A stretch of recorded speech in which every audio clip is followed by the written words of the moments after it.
18. oktoobril eelmisel aastal pannakse muidu nii rahulikus Raasiku olevikus toime erakordne kuritegu. Õhtul kella 8 paiku meelitasid 3 noort erivajadusega 42-aastase meesterahva Arju-Jaani kiriku juures metsa. Mõnitasid ja peksid teda lõpuks ka raudtoruga. Mees suri kohapeal saadud vigastustesse ilmselt pikalt piineldes. See polnud aga veel kõik. Öelda saab nii palju, et kannatanud peksti käte jalgadega, sealhulgas siis raudtoruga. Et enamus külalegende, mis levisid, ei vasta tõele.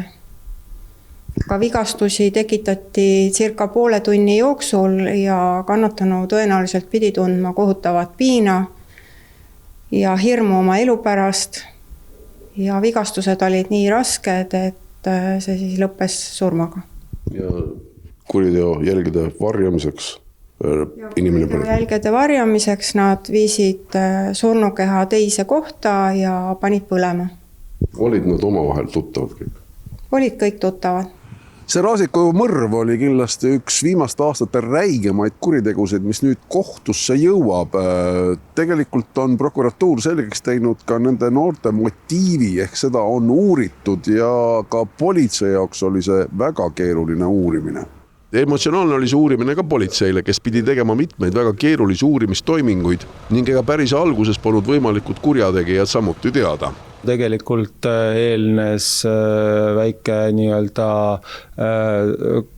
kannatanu või siis kadunuks jäämine, et kus siis politsei kõigepealt üritas aru saada, kuhu kannatanu kadunud on, omaksed teavitasid politseid ja nüüd, kui tulid esimesed viited, et mingisugune video on internetis levima hakanud.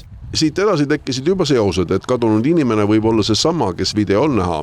Edasine noorte tuvastamine polnud keeruline. Süüdistus on nüüd esitatud 3 noormehele. See on kõigil analoogne. Uurimine ei tuvastanud selles osas mingit hierarhiat või siis käsuahelat.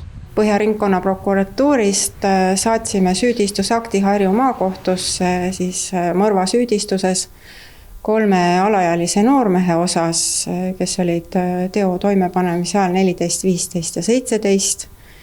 Ja jutt oli siis nimelt Raasikul toime pandud julmal ja piinaval viisil 42-aastase meesterahva tapmisest ehk mõrvast.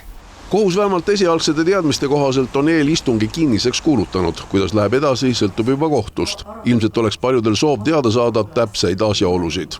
Eks lõpliku otsuse, kas istung on kinnine või avalik, teeb kohus, aga lihtsalt mina isiklikult ja ka isikuvastase kuriteo talituse poolt tuletaksin Eesti inimestele meelde, et kes tahaksid sellest istungist osa saada, et mõelge natuke kannatanu pere peale, et need lood, mis seal kohtus kõlama hakkavad, on kindlasti väga võikad.